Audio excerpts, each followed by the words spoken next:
Gəlir. Deməli, axşamınız xeyir olsun müəllimlər. Bizim bugünkü dərsimiz olacaqda 9-cu sinifdən mövzu 4. Detalların hərəkətli və hərəkətsiz birləşmələri. Oduncaq, metal və plastik kütlədən olanlar. İndi baxaq dərsimizə. Bax, deyir ki, belə bir sual düşər ki, nəyə görə məişət mebellərinin əksəriyyəti süni oduncaq materiallarından hazırlanır? Yəni kitabımızda verilibdir ki, məişət mebellərinin əksəriyyəti nədən hazırlanır? Süni oduncaq materialından. İndi baxaq, süni oduncaq materialı da deməli bax, deyə bilərik ki, birincisi ona görə ki, ucuzdur. İkincisi ona görə ki, qiymətli ağac növünə bənzəyən tekstura ilə üzlənibdir. Üçüncüsü də ki, süni oduncaq materialının eni böyükdür. Yəni, adi oduncaq materialında, məsəl üçün, taxta kimidirsə, amma süni oduncaq materialında eni necə oldu? Böyük oldu. Buna görə də deməli, müasir məişət mebellərinin əksəriyyəti süni oduncaq mebellərindən hazırlanıbdır.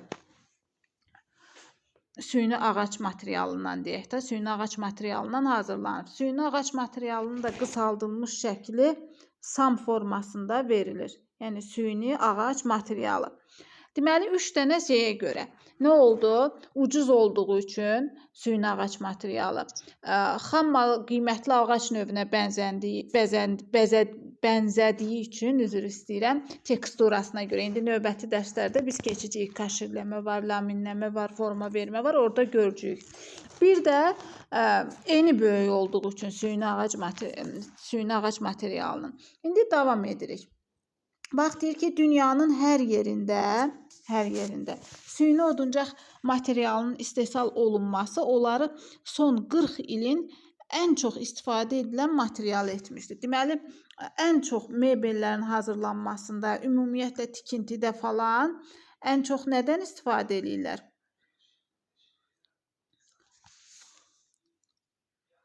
Süni oduncaq materialından. Baxın, 40 ilin deməli ən çox istifadə edilən materialıdır. Deməli, bax, burada bir cürə də sual düşə bilər ki, məsəl üçün düşər ki, lövhəli mebellər, baxırıq bu hissəyə, baxın, lövhəli mebellər nədən hazırlanır, necə hazırlanır? Yadınızda saxlayırsınız ki, xarrat işlərində süni oduncaq materialından hazırlanan mebellər adlanır lövhəli mebellər. Bax, deməli, xarrat işlərində nədən hazırlanır? Süni oduncaq materialından hazırlanan o mebellər ki, hansı ki, onları adlandırırlar lövhəli mebellər. Deməli, hər bir mebel bir çox hissələrdən quraşdırılır və bu hissələr də bir-biri ilə müxtəlif üsullarla birləşdirilir. Bilirik ki, birləşmənin növləri, məsəl üçün, hərəkətli birləşmə var, hərəkətsiz birləşmə var. Məsəl üçün, deyərik ki, testdə düşər ki, hərəkətli birləşmə, məsəl üçün, nəyə görə seçə bilərik, hərəkətsiz birləşməni nəyə görə seçə bilərik? Yadınızda qalsın ki, hərəkətsiz birləşməni soruşursa, yadda saxlayırıq ki, vəziyyətinin dəyişməzliyi ilə təmin olunan detal birləşmələri hərəkətsiz birləşmə adlanır. Yəni ki, necə quraşdırılıb, o formada da qalır. Yəni, öz vəziyyətini dəyişmir. Məsəl üçün, hərəkətli birləşmələrdə var idi ki, onlarda yəni ki, məsəl üçün, hərəkət edirdi, müəyyən bucaq arasında açılmağa xidmət göstərdi, nə bilim nə. Amma ki, burada heç bir hərəkət olmur. Necə bağlanıb, o formada da qalır. Ona görə də onu nə adlandırırlar? Hərəkətsiz birləşmə. Bunu da testdə vəziyyətinin dəyişməzliyi ilə yadda saxlayırıq. Bax, hərəkətsiz birləşmə özünün də yəni 2 növü var. Sökülən və sökülməyən. Bax, dedik ki, birləşmələr özləri 2 yerə ayrıldı. Hərəkətli və hərəkətsiz. Amma ki, hərəkətsiz birləşmədə özü, deməli, neçə yerə bölündü? Bu da 2 yerə bölündü. Hansılar oldu? Sökülən və sökülməyən birləşmələr. İndi süni oduncaq materiallarının hərəkətsiz birləşmələrini nəzərdən keçirək. Bax, hərəkətsiz deyirsə, şurupla birləşməni ora aid edirik.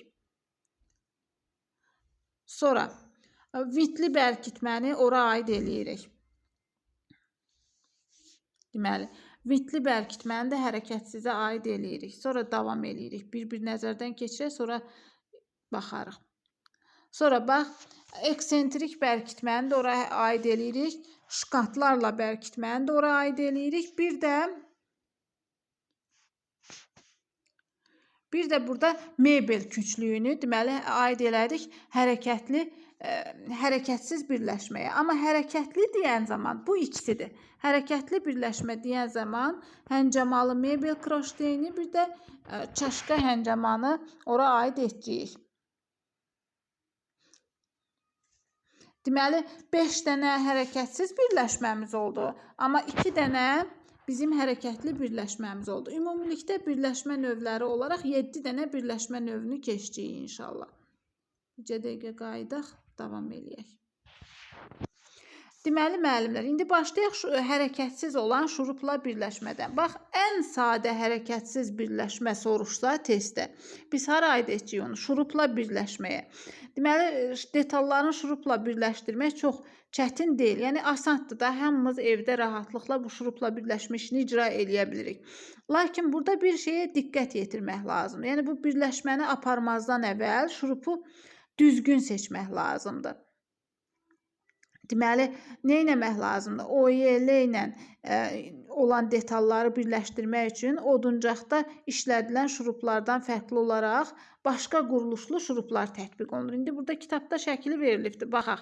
Bax, oduncaqla istifadə olunan şuruplar desə, oduncaqda istifadə olunan. Baxın, deməli, burada nədir? Bunlardır, yəni ağac üzərində olan adi oduncaqda istifadə olunan şuruplar.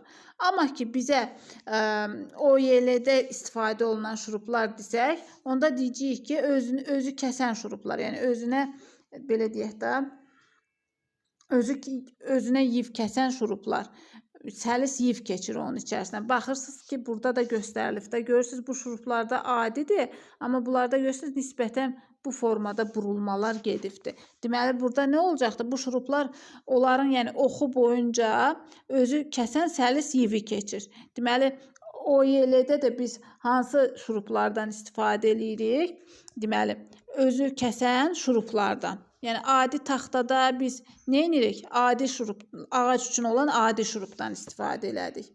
Bu, deməli, ağac üçün olandır. Amma ki, OYL-də deməli, nədən istifadə elədik?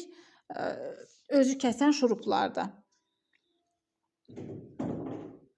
Bunun üçün də nə etmək lazımdır? Bax, OYL-yə məsəl üçün bu özü kəsən şurupu birləşdirmək istəyiriksə, nə edirik?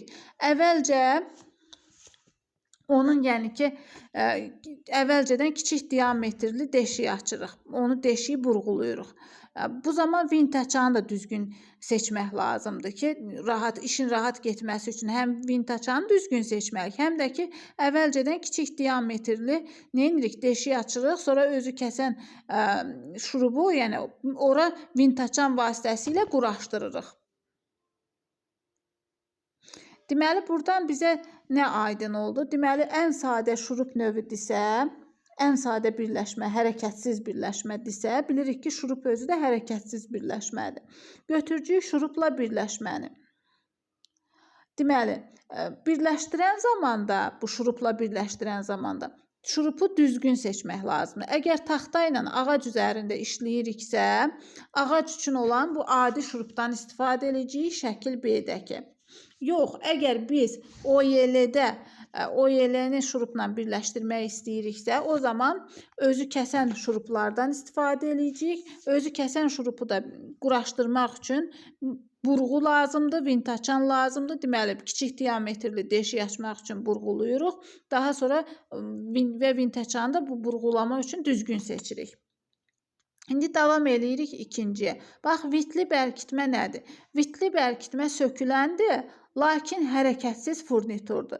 Furnituru biz keçmişdik 5-ci sinifdə. Bax, burada da bizə verilibdir ki, deməli, nədir? Mebel hazırlığında istifadə olunan yardımcı materialdır furnitur. Deməli, hərəkətsiz furniturdur. Bu vitli bərkitmədir. Baxın, burada da şəkili verilibdir.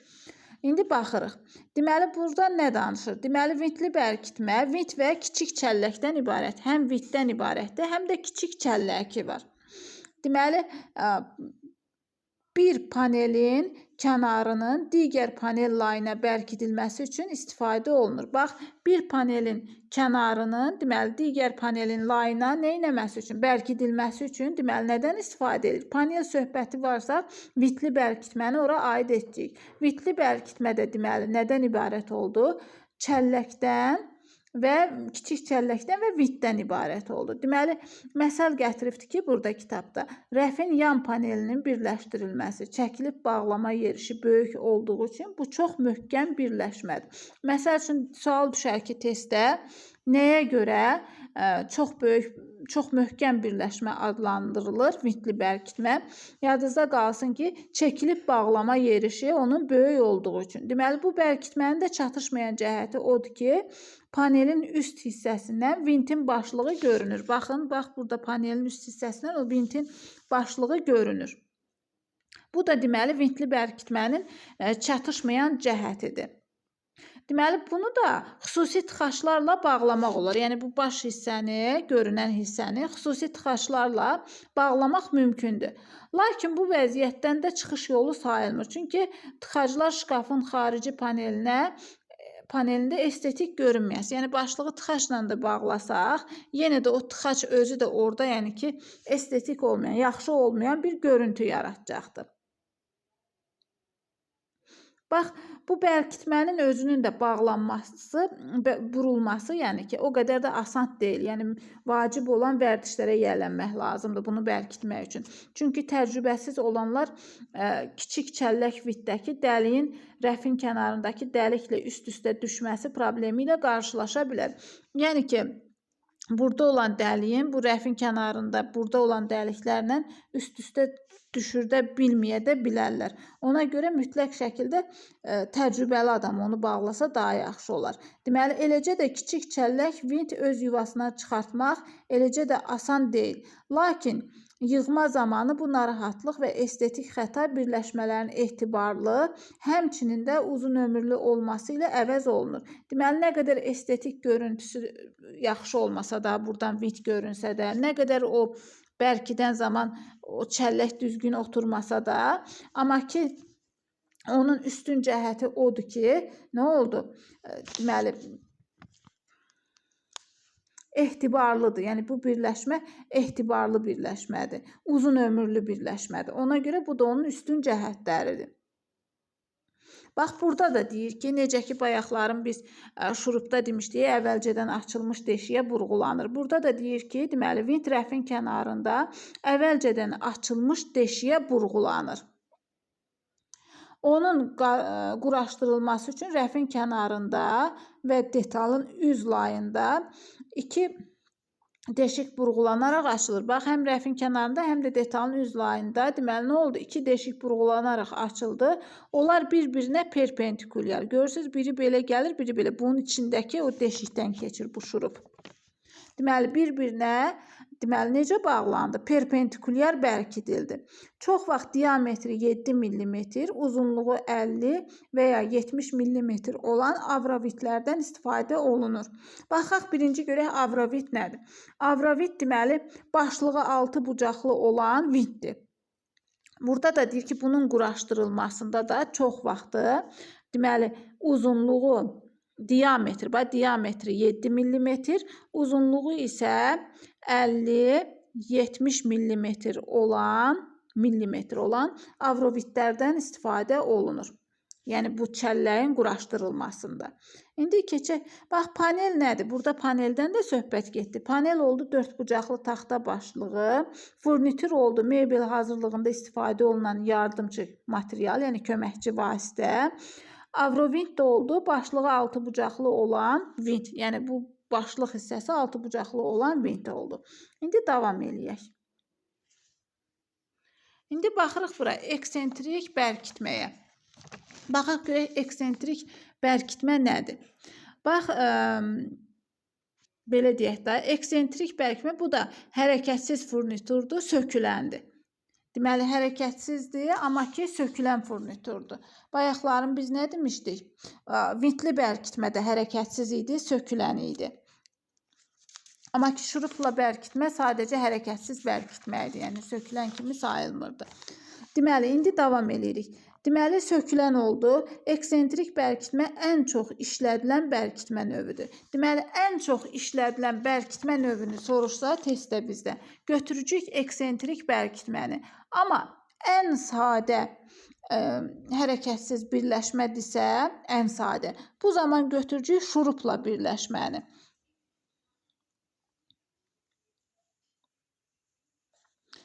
Davam eləyək. Bax, indi baxırıq bura.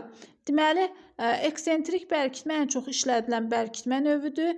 Bütün keyfiyyətli mebellər eksentrik bərkitmə vasitəsilə yığılır.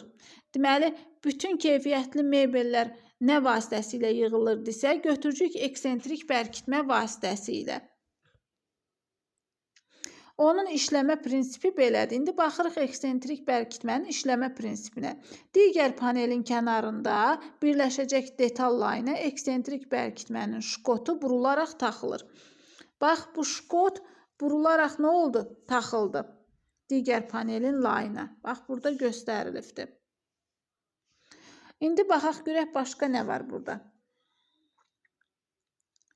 Deməli, detal layına eksentrik bərkitmənin şkotu burularaq taxılır. Bu ştok panelin kənarından keçərək eksentriyin çəlləyinə bərkidilir. Deməli, bu ştok da deməli, neynədir? Kənardan keçərək, bu hissədən keçərək, deməli, nə oldu? Bu eksentriyin çəlləyinə bərkidildi. Sonda eksentriyin çəlləyi fırladılaraq ştoku özünə çəkdi. Deməli, bu çəllək fırladılır, bu ştoku da neynir? Özünə çəkmiş olur. Bu oldu quraşdırılma forması. İndi baxaq, eksentrik bərkitmə həmişə oduncaq şkantlarla birlikdə istifadə olunur. Bax, bu cümlə testlərdə düşür ki, hansı bərkitmədir ki, həmişə oduncaqdan olan şkantlarla birgə istifadə olunur. Yadımızda saxlayırıq ki, şkant söhbəti varsa, birlikdə istifadəsi varsa, götürəcəyik nəyi? Eksentrik bərkitməni. Deməli, şkant birləşmə qovşağına əlavə sərtlik verir, bərkidilən detalların bir-birinə nisbətən yer dəyişməsinə maneə yaradır. Deməli, yer dəyişmə hadisəsi baş verir bu eksentrik bərkitmədə. Bu, deməli, şkantlar ona nə verir? O eksentrik bərkitməyə sərtlik verir, həm də o bir-birinə nisbətən yer dəyişməsinə maneə yaradır. Yəni, o yer dəyişmənin olmasının qarşısını alır. Buna xidmət edir. Sonra, bax, bu birləşmələrdə yığılan mebelləri dəfələrlə söküb yığmaq olar. Eksentriklər də müxtəlif diametrdə istehsal olunur. Deməli, dəfələrlə söküb rahatlıqla yığmaq olan söhbəti düşsə, götürəcəyik eksentrik birləşmələrlə yığılan mebelləri. Deməli, eksentriklər də müxtəlif diametrdə nə olur? İstehsal olunur. Burada diametrlərə diqqət yetirək, rəqəm olaraq düşə bilər. Var 25, 15, bir də 12. Məsəl üçün, burada 12-nin əvəzinə 15 yazır. Məsəl üçün, götürür 20 yazır, 30 yazır. Və yaxud 12 yerində qalır, 15 yazır, 20 yazır. Yadınızda qalsın ki, biri 12-dir, digərləri 5-5 artır. 10 artır. Biri 12-yə gəldik, çatdıq, 15 olduq, 25 olduq. Bu şəkildə yadda saxlayırıq. İndi baxaq. Bax, burada deyir ki, eksentrikin yan panelindən nəzərə çarpmaması üçün panel rəngində tıxaclar nəzərdə tutulmuşdur. Panel nəzərə çarpmaması üçün o yan tərəfdən panelin özü rəngdə nə olur? Tıxaclar nəzərdə tutulubdur. Deməli, eksentrikin də çatışmamazlığı ondan ibarətdir ki, öz başına dönməsi baş verdikdə bərkitmə zəiflənir. Bərkitmənin zəifləməsi. Bax, bayaqların biz nə demişdik? Demişdik ki, şkantlar əlavə sərtlik verir, düzdür. O sərtlik verməsi də onun nisbətən yer dəyişməsinə maneə yaradır. Bax, burada da onun çatışmayan cəhəti nə oldu? Eksentrik bərkitmənin, onun öz başına dönmə hadisəsi baş verən zaman bərkitmə nə edir? Zəifləyir. Belə halın olmaması üçün bəzi furnitur istehlakçıları eksentrikdə onun fırlanmasının əksi istiqamətinə baxan ilişməni artıran dişlər ayırmışdılar. Nəzərdə tutmuşlar. Deməli, bu eksentrikin öz başına dönmə hadisəsi onun çatışmayan cəhətidir və bunun qarşısında alınması üçün bəzi istehsalçılar, bu eksentrik birləşmə istehsal edənlər, bu fırlanmanın əksi istiqamətinə baxan və ilişməni artıran dişlər nəzərdə tutmuşlar. Yəni, dişlər əlavə elənmişlər. Deməli, eksentrik bərkitmədən OYL-dən olan rəflərin bir-birinə bərkidilməsində nə olur? İstifadə olunur. Deməli, rəflərin bir-birinə bərkidilməsində istifadə olunur. İndi baxaq görək şkatlarla bərkitmə nədir? Bax, şkatlarla birləşmə özü də hərəkətsizdir, sökülməyəndir. Bax, bayaqlarım dedik ki, eksentrik hərəkətsizdir, amma söküləndir. Amma şkatlarla birləşmə hərəkətsizdir, həm də sökülməyəndir. Bayaqlarım biz demişdik ki, söküləndir, hərəkətsizdir, vintli bərkitmə, eksentrik bərkitmə. Amma şkatlarla bərkitmə dedik, hərəkətsizdir, sökülməyəndir.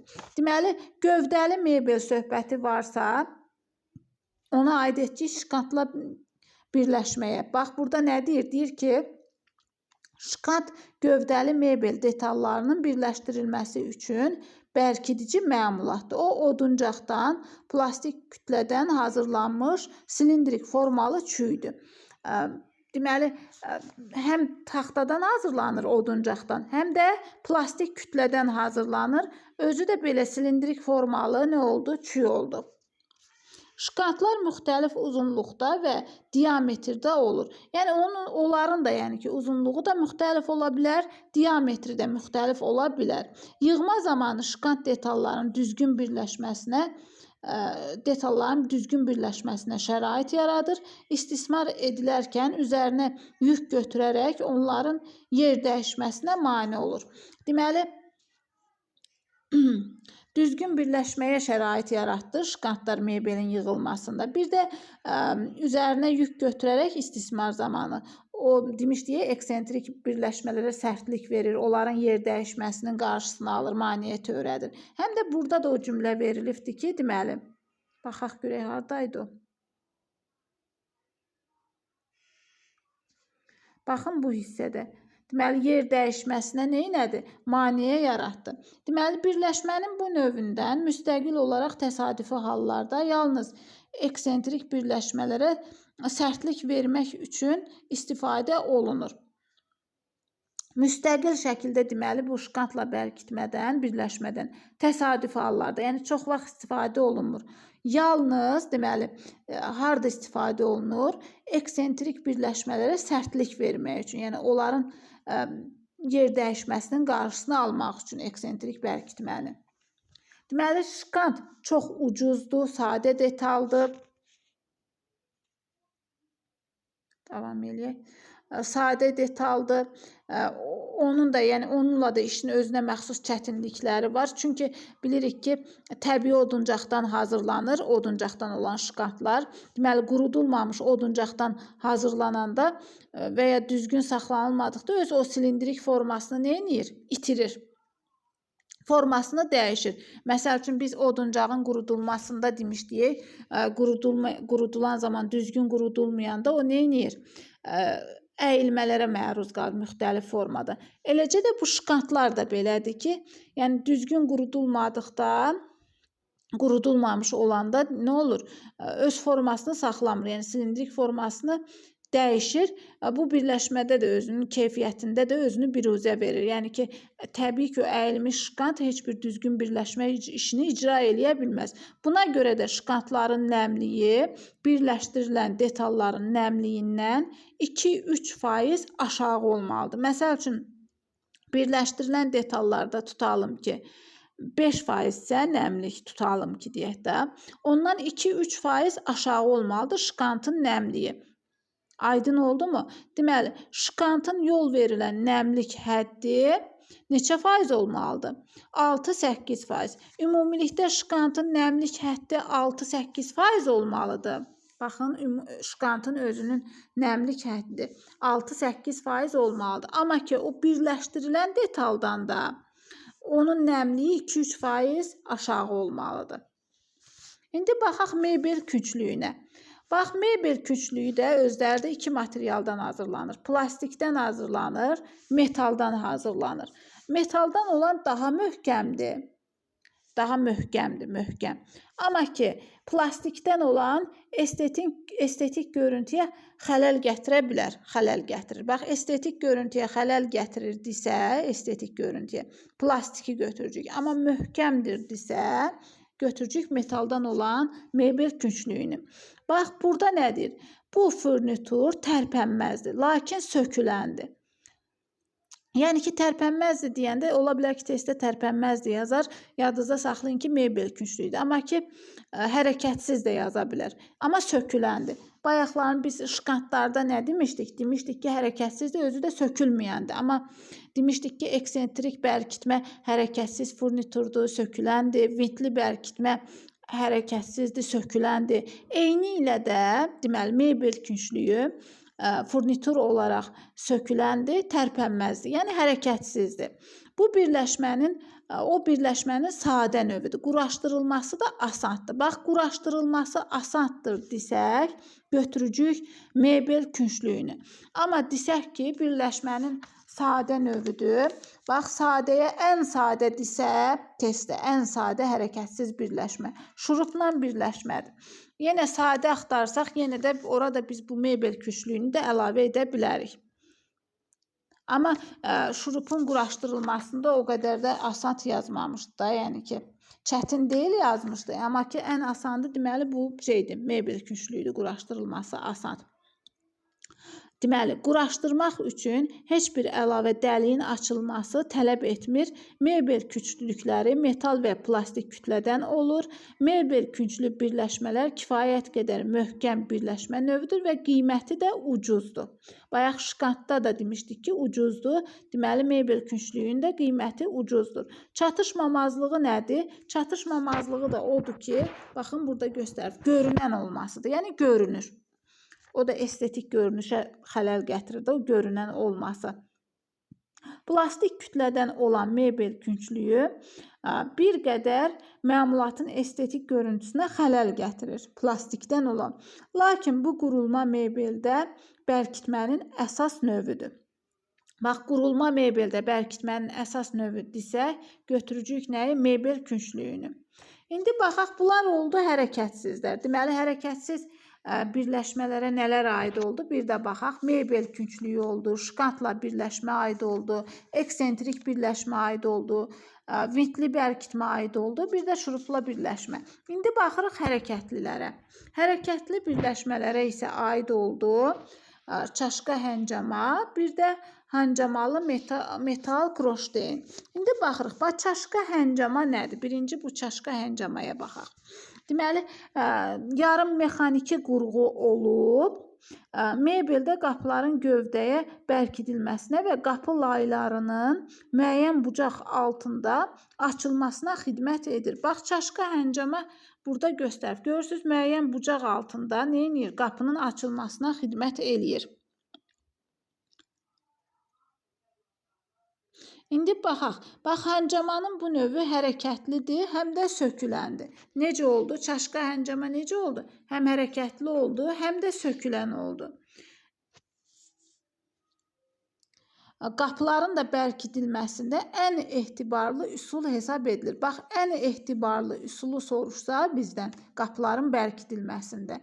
Yadımızda qalsın ki, çaşqa həncamadır. Ən etibarlı üsul qapıların bərkidilməsində. İndi baxaq həncamalı metal kroşteyni.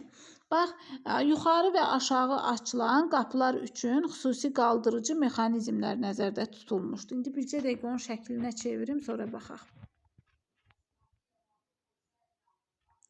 Bax, burada göstərilibdir. Şəkilə baxırıq. Bircə dəqiqə mən qələmi aça bilmirəm. Bax, burada şəkil 8-ə baxın, yuxarıda göstərilibdir. Deməli, həncamalı metal kroşteyn nəyə xidmət edədir? Yuxarı və aşağı açılan qapılar üçün xüsusi qaldırıcı mexanizmlər nəzərdə tutulmuşdur. Bu, həncamalı kroşteynə aiddir. Deməli, bar üçün həncamalı kroşteyn, sağ və sol, qaz dirəkləri olan həncama, Burada şəkillər göstərib. Bax, şəkil deməli A-da plastik kütlədən olandır, B-də qaz dirəkləri olandır, C-də isə detalların birləşməsi nəzərdə tutulubdur. Bax, bunlar da bu deməli həncamalı metal kroşteyn də deməli söküləndir, həm də hərəkətlidir. Plastik kütlədən olan həncama deməli qısadır, kövrəkdir və açıldıqca öz gedişinin rəvanlığını çox tez itirir. Yəni plastik biraz sürtünür, öz şeyini itirir də. Əgər qapı və ya rəf tutulub saxlanılmazsa, zərbə nəticəsində plastik kütlədən olan həncamalar qopa bilər. Deməli, dəmirdən olan daha etibarlıdır. Plastikdən olan, yəni möhkəm örtülən zaman plastik plastmasda, yəni qopa bilər. Bunlara nəzarət eləmək lazımdır.